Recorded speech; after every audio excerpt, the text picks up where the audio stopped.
খাকি the Bihar চ্যাপ্টারের পর খাকি the Bengal চ্যাপ্টারের যবে থেকে ট্রেলার টিজার এসব আসতে শুরু করেছে তবে থেকেই মানুষের মধ্যে একটা আগ্রহ তৈরি হয়েছে। বিশেষ করে বাঙালিদের মধ্যে তো একটা আগ্রহ তৈরি হয়েইছে। সেটার কারণ বেশিরভাগ অভিনেতা অভিনেত্রী কলা কুশলী সকলেই বাংলার। তাছাড়া টিজার ট্রেলার থেকে যতটুকু গল্পের প্রেক্ষাপটের আঁচ পেয়েছি সেটাও বাংলাকে কেন্দ্র করে। তো সেই নিয়ে বাঙালিদের মধ্যে একটা আগ্রহ প্রত্যাশা তো হয়েইছে। তো খাকি দ্য বেঙ্গল চ্যাপ্টার অর্থাৎ খাকি সিজন 2 কি সেই প্রত্যাশা পূরণ করতে পারলো?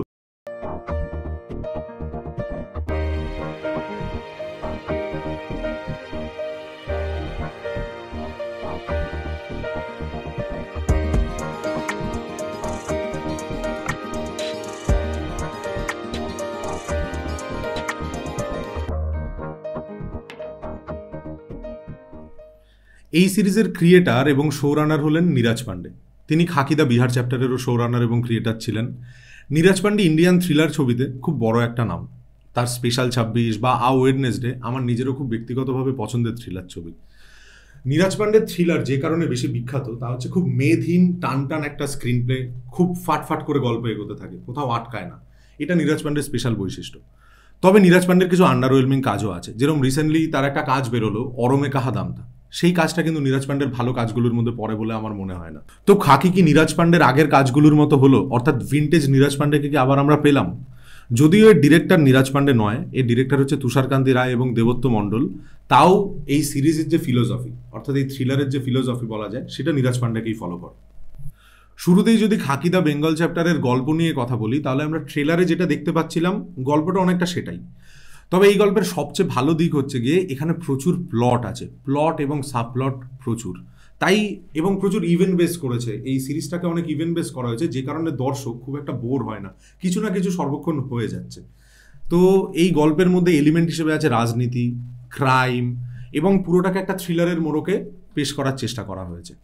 ছবির গল্পতে আমায় যেটা সবচেয়ে বেশি আকর্ষণ করেছে সেটা হচ্ছে গিয়ে যে এর গল্পতে রাজনীতি এবং দুর্নীতি দুটো কি করে একে অপরের সাথে ওতপ্রোতভাবে জড়িত সেটা দেখিয়েছে। এবং আমাদের ওয়েস্ট বেঙ্গল রাজনীতিতে আগে এবং বর্তমানে আমরা বুঝতে পারি যে আদতে রাজনীতির মধ্যে দুর্নীতি নাকি দুর্নীতির মধ্যে রাজনীতি, সেটাই মানুষের গুলিয়ে যায়। এই সিরিজটা আপাত দৃষ্টিতে ফিকশন মনে হলেও আমরা যদি একটু মন দিয়ে, ইভেন মন দিয়েও দেখতে হবে না, আমরা যদি এমনি দেখি সিরিজটা আমরা বুঝতে পারবো যে এর ঘটনাগুলো বাস্তব থেকে নেয়া। কখনো না কখনো এই রাজ্যে রাজনৈতিক ব্যক্তিত্বের সাথে কোনো দলের সাথে এই ঘটনাগুলো ঘটেই গেছে। আমরা প্রাত্যহিক দিনে খবরের কাগজে যে ঘটনাগুলো দেখতে পাই সেগুলোই এই সিরিজে একটা গল্পের আকারে আলাদা আলাদা ইভেন্ট একটা গল্পের মধ্যে এসে মিশে গেছে। এছাড়া এখন যে বিষয়ে কথা বলবো সেটা আমার এই সিরিজের বেস্ট লেগেছে, মানে আলটিমেট বেস্ট, সেটা হচ্ছে অভিনয়। এই সিরিজের অভিনয়, অনেক অভিনেতার অভিনয় খুব ভালো, বেশিরভাগ অভিনেতার অভিনয় খুব ভালো। প্রথমে আমি যার কথা দিয়ে শুরু করবো তিনি হচ্ছে কি শাশ্বত চ্যাটার্জি। ফার্স্ট দুটো এপিসোডে তার উপস্থিতি আমরা দেখতে পাই, কিন্তু তার অভিনয় অসাধারণ। এই সিরিজের যে প্রোটাগনিস্ট তিনিও একজন সুপারস্টার, এই সিরিজের যে অ্যান্টাগনিস্ট তিনিও একজন সুপারস্টার। অথচ শাশ্বত চ্যাটার্জি যখন পারফর্ম করছে তখন একবারও মনে হচ্ছে না যে সেটা স্টার পারফরমেন্স হচ্ছে না। যতবার তিনি পারফর্ম করছেন সেই কনভিকশনটা তার মধ্যে আছে যে আমরা বুঝতে পারছি চরিত্রটাকে, সেই চরিত্রটাকে তার রিড করা হয়েছে। এরপরেই যে অভিনেতাকে নিয়ে কথা বলবো তিনি হচ্ছে ইন্ডাস্ট্রি, মিস্টার ইন্ডাস্ট্রি। 30 বছর 40 বছর ধরে ইন্ডাস্ট্রি টানছেন প্রসেনজিৎ চ্যাটার্জি। প্রসেনজিৎ চ্যাটার্জির অভিনয় আমার খুবই ভালো লেগেছে। তিনি এখানে নেগেটিভ চরিত্রে অভিনয় করেছেন, কিন্তু সেই চরিত্রটাকে তিনি অত্যন্ত ভালো বুঝেছেন। তার মধ্যে একটা গাম্ভীর্য ছিল, পজ ছিল, আবার একই সাথে তার যে ডায়লগ ডেলিভারি, তার চোখের ভাষা, পুরোটাই খুব ভালো লেগেছে তার অভিনয়। এবং এই সিরিজের মধ্যে দিয়ে যার ডেবিউ হলো, সিরিজের মেইন প্রোটাগনিস্ট বাংলার সুপারস্টার জিৎ, তার পারফরমেন্সও খুব ভালো। তার যে ক্যারিজমা সেটা আমরা যতবার সে স্ক্রিনে আসে বুঝতে পারি। যদিও এই চরিত্রটা তুলনামূলকভাবে অনেক সাটেল, নর্মালি আমরা যে ধরনের চরিত্রে দেখে থাকি তাকে এখানে একটু ওভার দ্য টপ, একটু লাউড হয়, সেরকম নয়। তাও তার যে একটা হিরোইক ব্যাপার সেটা এই চরিত্রের মধ্যে বুঝতে পারা যায়। এছাড়াও ঋত্বিক ভৌমিকের পারফরমেন্স খুব ভালো। এবং এরা যেহেতু সকলেই বাঙালি এবং গল্পটা বাংলার প্রেক্ষাপটে, তো ওরা যখনই অভিনয় করছে বাংলাটাকে ঠিক জায়গায় ব্যবহার করছে, ঠিক সেইভাবে হিন্দিটাকেও একটা বাংলার টানে যারা বলছে, এটা গল্পের সাথে সিরিজের সাথে চলে যাচ্ছে। রঞ্জিত ঠাকুরের চরিত্রে যিনি অভিনয় করেছেন আদিল, তার চরিত্রটাকে দেখলে অনেকটা সঞ্জয় দত্তের সাথে মিল পাওয়া যায়। তার ফিজিক এবং তার ভয়েস, তার কথা বলার ধরন, এই সমস্ত কিছুতে একটা সঞ্জয় দত্তের সাথে মিল আছে। এছাড়াও এই সিরিজের অন্যান্য যত কলাকুশলী অভিনয় করেছে বেশিরভাগই বাঙালি অভিনেতা অভিনেত্রীরা অভিনয় করেছেন। তাদের মধ্যেও কেউ কেউ দুর্দান্ত পারফরমেন্স দিয়েছেন। একজনকে আমি প্রথমবার অভিনয় করতে দেখেছিলাম বাঁকুড়া মিম শর্টসে, তিনি প্রীতম গাঙ্গুলি, তিনি এই সিরিজে অভিনয় করেছেন। তার অভিনয়টা অত্যন্ত সুন্দর। তবে এই সিরিজে মিমোর অভিনয় একেবারেই জমেনি। এছাড়া সিরিজের ওয়াইল্ডেস্ট এবং ডেয়ারিং থিং হচ্ছে গিয়ে মাননীয়ার ভূমিকায় চিত্রাঙ্গদা সিংকে ভাবা। আর এই বাদেও আমরা ছোটবেলা থেকে শুভাশিস মুখার্জিকে শুধু প্রসেনজিৎ চ্যাটার্জির কাছ থেকে বকা কেলানি এসব খেতে দেখেছি, কিন্তু এই সিরিজে উনোর রিভার্স। তো যদিও এটা সিরিজটা দেখলে বেটার বোঝা যাবে, আমি স্পয়লার দেবো না। খাকি দ্য বেঙ্গল চ্যাপ্টারের মতো সিরিজে, অর্থাৎ যে সিরিজ কোনো একটা জায়গাকে কেন্দ্র করে, যেরকম পাঞ্জাবে অথবা বিহারে অথবা বাংলায়, সেখানে ডায়লগের মধ্যে ওই জায়গার একটা অ্যাকসেন্ট লাগে, সেই জায়গাতেই ভুলভুলাইয়া 3 এর মতো ছবি ছড়িয়ে ফেলে। কিন্তু খাকি দ্য বেঙ্গল চ্যাপ্টার সেখানে একটা ভালো কাজ করে, তারা একটা ব্যালেন্স পয়েন্টে আসতে পারে। যেহেতু অভিনেতারা সমস্ত বাংলার, তো তারা বাংলা ভাষাটা ভালো করে জানে এবং সেখানে একটা সুন্দর ব্যালেন্স তৈরি হয়।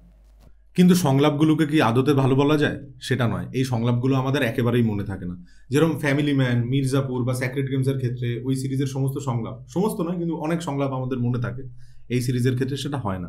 যেহেতু সিরিজটা খুব প্লট ড্রিভেন, ইভেন্ট বেসিস, সেই কারণে আমরা দেখে ফেলতে পারি, কিন্তু পরে গিয়ে সংলাপ আমাদের কিছু মাথায় আসে না, কিছু সংলাপ বাদে। যেরকম একটা সংলাপ আছে এখানে যেটা লেসার এভিল থিওরির কথা বলে, সেটা আমাদের মনে থেকে যায়। নেটফ্লিক্সের অন্যান্য কাজের মধ্যে যে প্রিমিয়াম ভাইবটা পাওয়া যায় সেটা খাকি দ্য বেঙ্গল চ্যাপ্টারে আমরা দেখতে পাই না, অর্থাৎ সিনেমাটোগ্রাফি, সেট ডিজাইন অথবা অ্যাকশন ডিরেকশন, সেখানেও আমরা অন্যান্য কাজের মধ্যে যে প্রিমিয়াম ভাইব পাই সেটা খাকি দ্য বেঙ্গল চ্যাপ্টারে আসে না। খাকি দ্য বেঙ্গল চ্যাপ্টারের মিউজিকও বেশ খারাপ, যদিও এর মিউজিক ডিরেক্টর জিৎ গাঙ্গুলি, তাও জিৎ গাঙ্গুলির যে ভাইব, জিৎ গাঙ্গুলি যেভাবে মিউজিক ক্রিয়েট করতো সেটা একেবারেই এখানে পাওয়া যায় না। তাছাড়া চরিত্রের সাথে যে মেকআপ, সেটাও খাকি দ্য বেঙ্গল চ্যাপ্টারে বেশ কিছু জায়গায় খারাপ। যেরকম শাশ্বত চ্যাটার্জি যে ক্যারেক্টারটা প্লে করেছিল বাঘা, তার ইয়াং বয়সের লুক, তার বৃদ্ধ বয়সের লুক, সেই মেকআপগুলো দেখলে খুব পাতি এবং একটা সস্তা লাগছে দেখতে। খাকির স্ক্রিন প্লেও শেষের দিকে গিয়ে প্রচণ্ড ল্যাক করে। যেহেতু একটা ইভেন্ট বেস সিরিজ, তাই ইভেন্টগুলো একটা টাইমের পর খুব রিপিটেটিভ মনে হয় এবং টুইস্ট টার্ন দেওয়ার চেষ্টা করলেও সেই টুইস্ট টার্নগুলো সেই মুহূর্তে খুব একটা ওয়ার্ক করে না। খাকির এই আন্ডারওয়েলমিং অ্যাসপেক্টগুলোর জন্য কি খাকি একটা খারাপ সিরিজ হয়ে যাচ্ছে? আমার মনে হয় না। খাকি তাও দেখতে ভালো লাগে, এঙ্গেজিং লাগে, সেটার কারণের গল্পের বাস্তবতা এবং অভিনেতাদের অভিনয়। এছাড়াও সিরিজের একটা খুব গুরুত্বপূর্ণ জিনিস হচ্ছে চরিত্রের লেখনী, সেটা কিন্তু খাকিতে খুব ভালো। প্রত্যেকটা চরিত্র ঠিক করে ফ্লেশ আউট করে, যে কারণে আমরা ওই চরিত্রগুলোর সাথে রিলেট করতে পারি, রেজোনেট করতে পারি, যে কারণে খাকি আমাদের হোল্ড করিয়ে রাখে, এঙ্গেজ করিয়ে রাখে। আরও একটা বিষয় যে কারণে খাকি খুব স্পেশাল হয়ে থাকবে সেটা হচ্ছে জিৎ। জিৎকে আমরা সাধারণত বাংলা ছবিতে যেভাবে পেয়ে থাকি সেই নিয়ে অনেকেরই অভিযোগ থাকে যে এই চরিত্র ওভার দ্য টপ, এই ছবিটা অনেকটা সাউথের ছবির মতো রিমেক মনে হয়। কিন্তু খাকিতে আমরা বহুদিন পর একটা সাটেল জিৎ পেলাম, কিন্তু সেটার মধ্যেও তার হিরোইক অরা, তার ক্যারিজমা সমস্ত কিছু বজায় রেখে। তো জিৎ ফ্যানদের জন্য খাকি অবশ্যই দেখা উচিত। খাকি দ্য বেঙ্গল চ্যাপ্টার যেহেতু একটা বাংলার প্রেক্ষাপটে তৈরি সিরিজ, বাংলার রাজনীতিকে কেন্দ্র করে সিরিজ, তাই আমরা দেখলে সেটার সাথে রিলেট করতে পারি। এই ঘটনাগুলো বহু ক্ষেত্রে আমরা জানি, তার জন্য যখন আমরা দেখি রেজোনেট করতে পারি।